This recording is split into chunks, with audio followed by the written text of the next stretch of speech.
Good afternoon, everyone. Thank you so much for being here and listening to some amazing experts in their field and their opposition to health mandates here in California. I see huge support today from our law enforcement, military, firefighters, nurses, doctors, and many other experienced frontline and essential workers. Thank you for working through the pandemic and speaking out on the truth now. Today we unify under the simple message of medical choice. My name is Judy Kataya and I am a retired captain. I was fortunate to have a wonderful 30-year career as a public servant in California.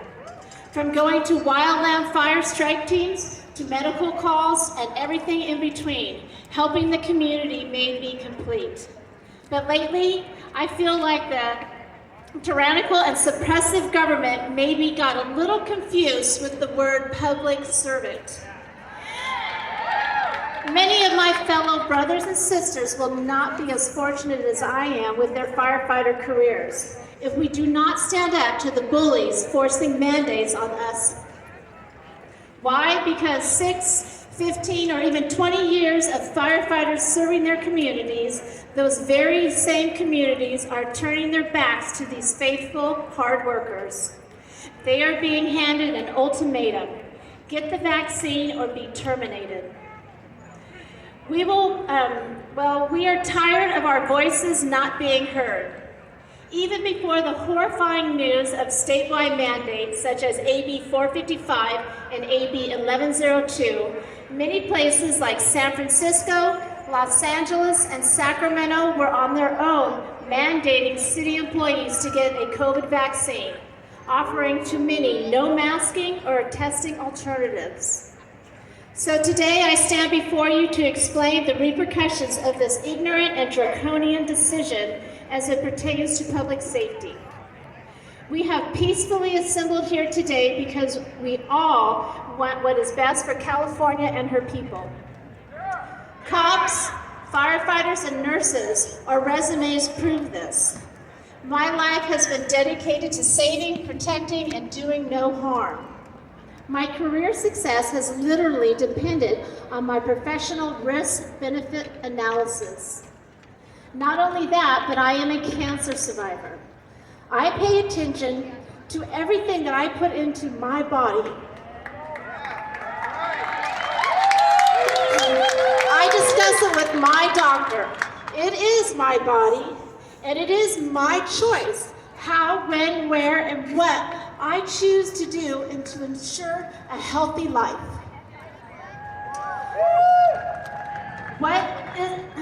Was it the FDA and Johnson & Johnson that told us their talc powder caused cancer? Johnson & Johnson didn't tell the FDA that at least 3 tests by 3 different labs from 1972 to 1975 found asbestos. I respect the choice you must make for yourself, as I hope you will extend the same courtesy to me.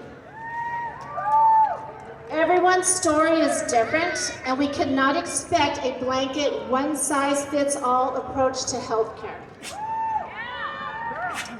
Although I'm a retired captain, I currently work part-time administering written and physical agility tests to entry-level firefighters. Because of mandates, I have been limited in my work assignments, and I am now not allowed in buildings based upon my vaccination status. California, we cannot continue to push our valuable professional assets out because of fear and disinformation. I have not worked so hard as a female firefighter to all of a sudden be segregated, bullied, and discriminated against.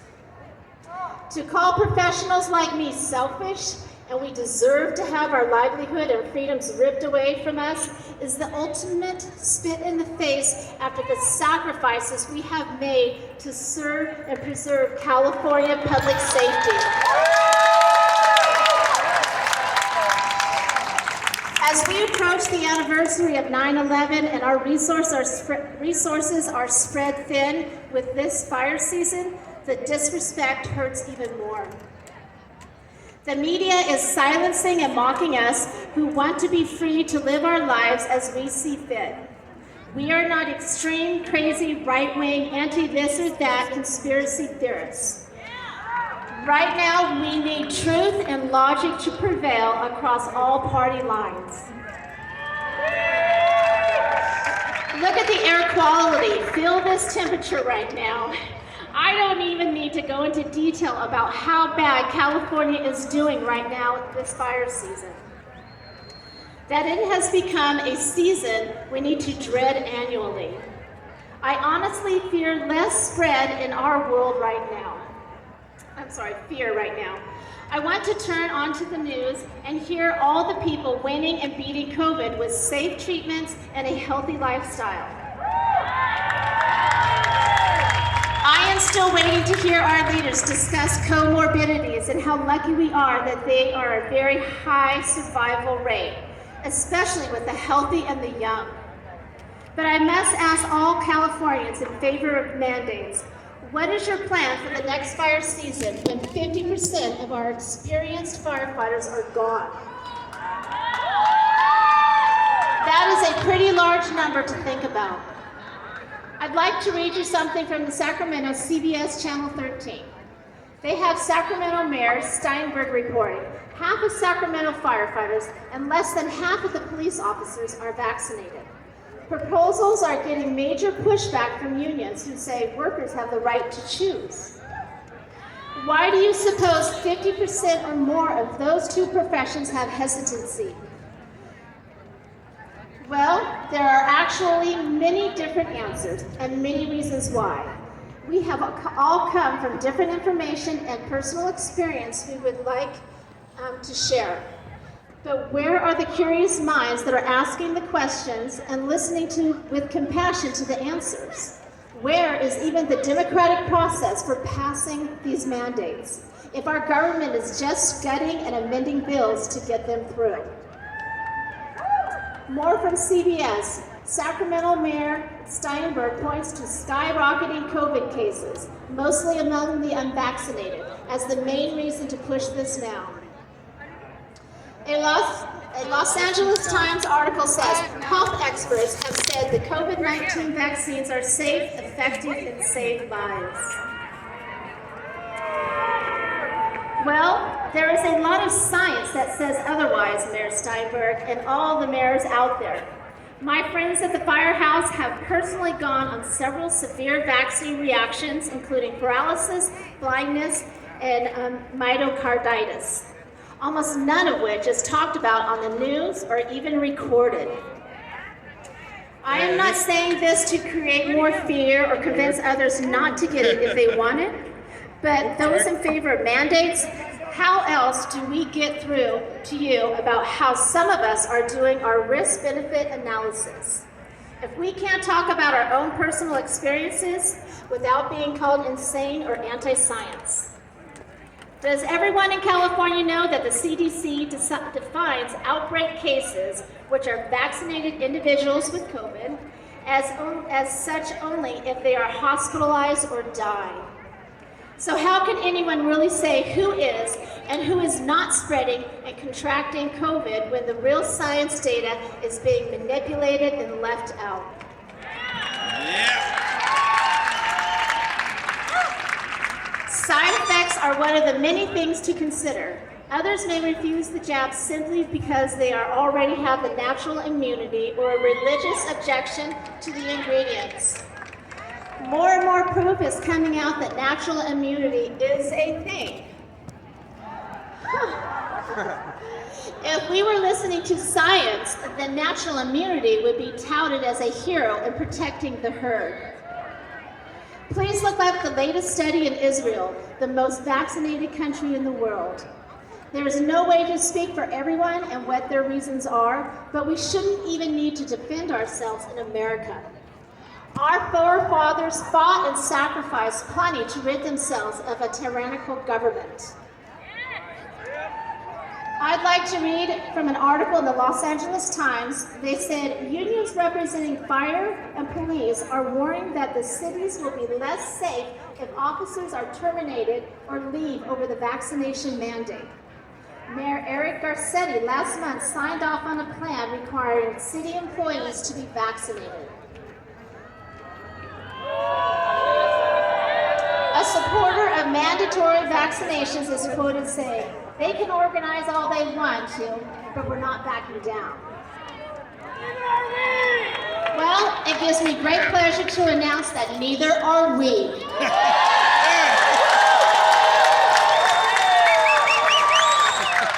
Several lawsuits are being prepared, and I'd like to tell you what is about to drop on the head of the beast, the city of San Francisco. Rainier Fulmick has teamed up with 1,000 lawyers backed by 10,000 frontline doctors led by Vladimir Zelenko and Dr. Simone Gold. They have agreed to make San Francisco city employees their clients. They have been building this case for over a year. We are blessed to have the frontline doctors on our side. We have the fiercest, smartest, most ethical, and dedicated attorneys on our side. We have leading doctors who are willing to testify under oath on our side. California, we will fight this together and united. Lawmakers, we are standing on the state capitol steps before you today and asking you to please listen to your people. Many of us may call ourselves public servants, but we will not be blackmailed with our careers or strong-armed into an unnecessary medical procedure that has zero liability or damage, but a long list of mounting side effects, including death. If there is a risk, there must be a choice. Do not be shady and gut and amend bills that will change so many of your citizens' lives for the worse. Do not do this in the name of public safety. I keep hearing you say, follow the science, but you. Are you listening to all the science? So it is time for us to step up to the plate and stand up for our freedoms. We need to dig deep and find the courage to go against anyone trying to impose mandates upon our bodies, our health, our lives. So what can we do? Besides continuing to speak out and stay strong, I encourage everyone to please donate to the San Francisco Workers Legal Fund. San Francisco and California are where many policies start and spread to the rest of the country. Let's work together to stop this madness before it is too late and the damage to public safety and our free world has been done. Freddie Escobar, president of the LAFD union, says, firefighters and paramedics cannot easily be replaced, especially in a department that is already understaffed. So, to donate, please go to tinyurl.com/SueSF. It will take you to a secure donors campaign. America's Frontline Doctors is a 501c3 nonprofit charitable organization, so all donations are tax deductible. And together, let's continue to unite for medical choice. Thank you.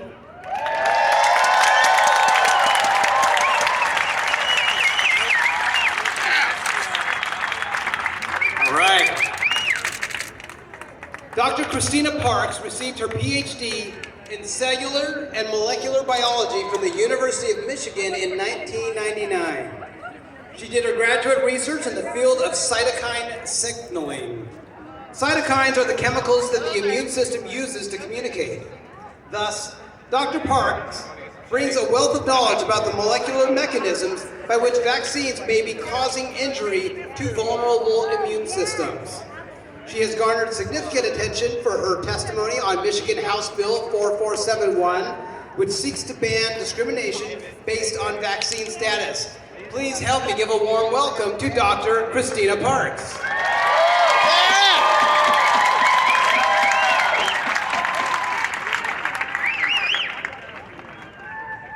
All right, if I don't melt, we'll get through this. You guys are the last line of defense, and you have to hold the line. I'm going to give you some reasons from the science that you have to hold the line. First of all, these vaccines do not prevent transmission, so this is all based on a lie. We do not stand for lies, we stand for truth. And these vaccines are not safe. They are experimental gene therapy with a viral protein. There are more than 13,000 reported deaths in America and her territories so far. 13,000. And it's being censored. They have not been assessed for their effects on fertility or their ability to cause cancer, which is against the law if you're talking about experimental gene therapy. They're getting away with it by calling it a vaccine. Distribution studies, Pfizer distribution studies, this was out of Japan, show that this is not staying at the injection site. It's going all over the body. And a considerable amount is accumulating in the ovaries. That could be the ovaries of your daughter, your granddaughter. All right, they're going to be pushing this on our children. They're already pushing it on our college-age students. We have to say no.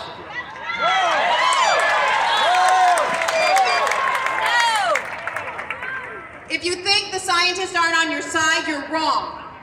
They are afraid of losing their livelihoods and their careers, but they are publishing science on how dangerous this is at a breakneck speed. The latest data show us that the spike protein alone is a toxin. It is dangerous. It is basically destroying the inner lining of the cardiovascular system, so if you want to be a pilot and you get this vaccine, you may never be able to fly again because you're going to have chronic hypertension if you don't stroke out and it kill you right away. It destroys your mitochondria. Anybody remember what mitochondria are? I'm a teacher. They make your energy. Anybody have enough trouble getting through the day without destroying all your energy-making organelles? All right, so they destroy your body's ability to produce energy, which again is also life-threatening. The spike protein, so these data have just come out, and this is critical data to know to prevent college students from getting this vaccine. They've just shown that the spike protein alone binds to heart cells. And it tells those heart cells to make inflammatory signaling molecules that basically start a cytokine storm and then tell the cell to commit suicide. All right, so this isn't based on infection. This is based on the spike protein alone. Why is that important? Because what these vaccines do is they get into each cell and tell it to make thousands of copies of this toxic spike protein.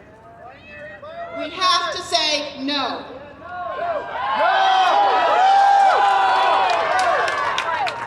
We have no idea what the long-term effects of these vaccines or experimental gene therapy is, and nor do I want to find out.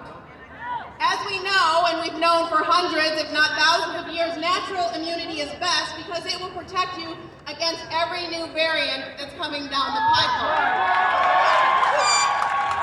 If you get a vaccine, it's only made to the variant that it is made to, and so you will be susceptible to illness from every variant that follows because it mistrains your immune system. So it will make you basically dependent on a vaccine every 6 months. So I'm not sure how long you'll make it taking these dangerous vaccines every 6 months, but I'm not sure that the global order really cares. And there are treatments. By now, hopefully all of you know that ivermectin prevents transmission 75% of the time. I'm sorry, actually it prevents transmission I think 86% of the time. And it's 75% effective at reducing mortality. So you guys can follow me at Dr. Christina Parks on Telegram. I post a lot of information about how you can defend your rights and what you need to do. And that's what we're going to talk about now. But here's the last reason you have to hold the line. And that's for our children. You are the last line of defense. You guys are on the front lines, and behind you are our children. If they breach this line, our children will be destroyed. So that that is the reason that you have to stand strong. They are pushing this to get on the childhood schedule because once it's on the childhood schedule, they have no liability. If you fold, if you walk away instead of letting them fire you, if you get the vaccine, if you run, you are leaving your children unprotected. So what do you need to do? First of all, you need to go and see if you have immunity. I recommend the T-Detect test because if you had COVID more than like 3 or 4 months ago, it's going to be more accurate. All right? You need to submit proof of immunity. They're going to have a really hard time not accepting proof of immunity. They say you can't submit it, send it registered mail. Then, we need to litigate this. And that's what a lot of people are doing. You also need to question the narrative at every turn. With your doctor, with your business partner. And you need to have the conversation. You need to bring the science. I cannot have the conversation with everyone in America. I need you on the battle lines with me. We all need to be having the conversation with those in our businesses. All right, and now I want you to sort of turn the page from the science and the politics to something more important.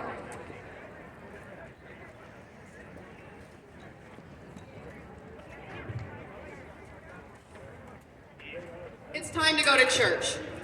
Where are all my Christian brothers and sisters out here?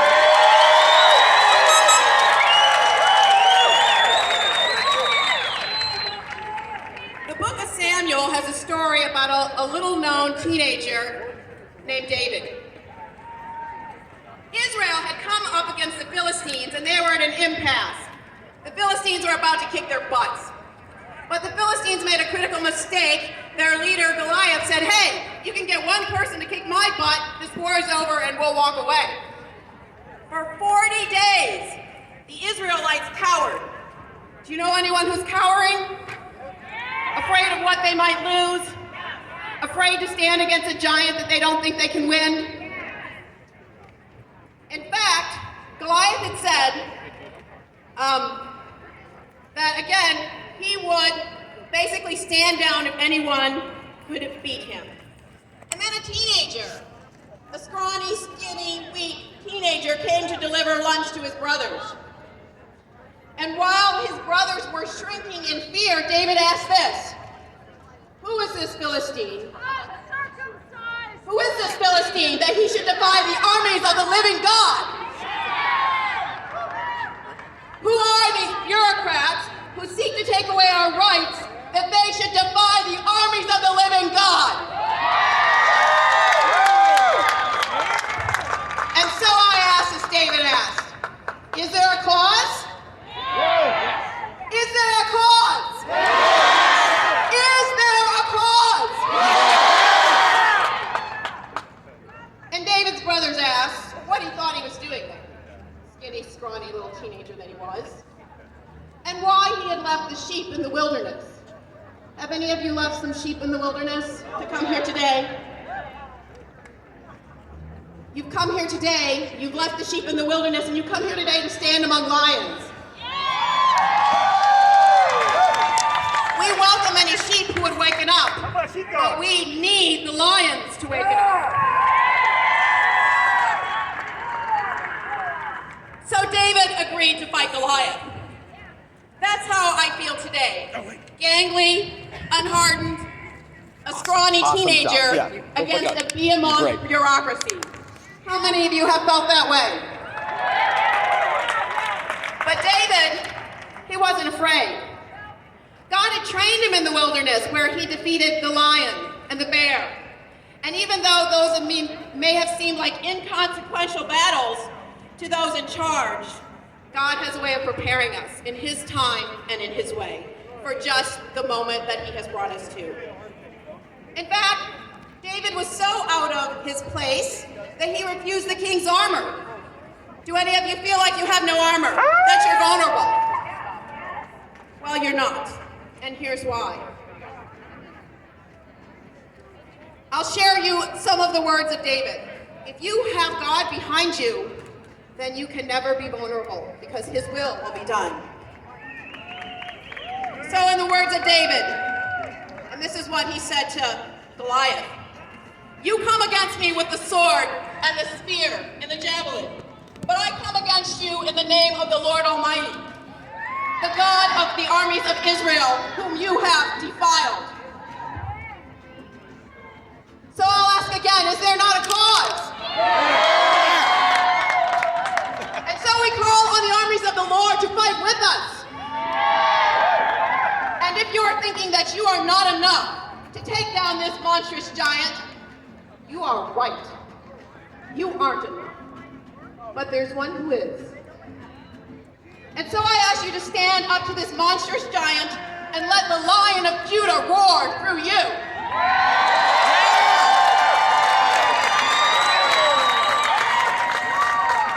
Please join me. Our Father, who art in heaven, hallowed be thy name. Thy kingdom come, thy will be done, on earth as it is in heaven.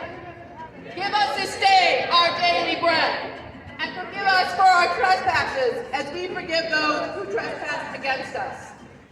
But deliver us from this evil. For thine is the kingdom, and the power, and the glory,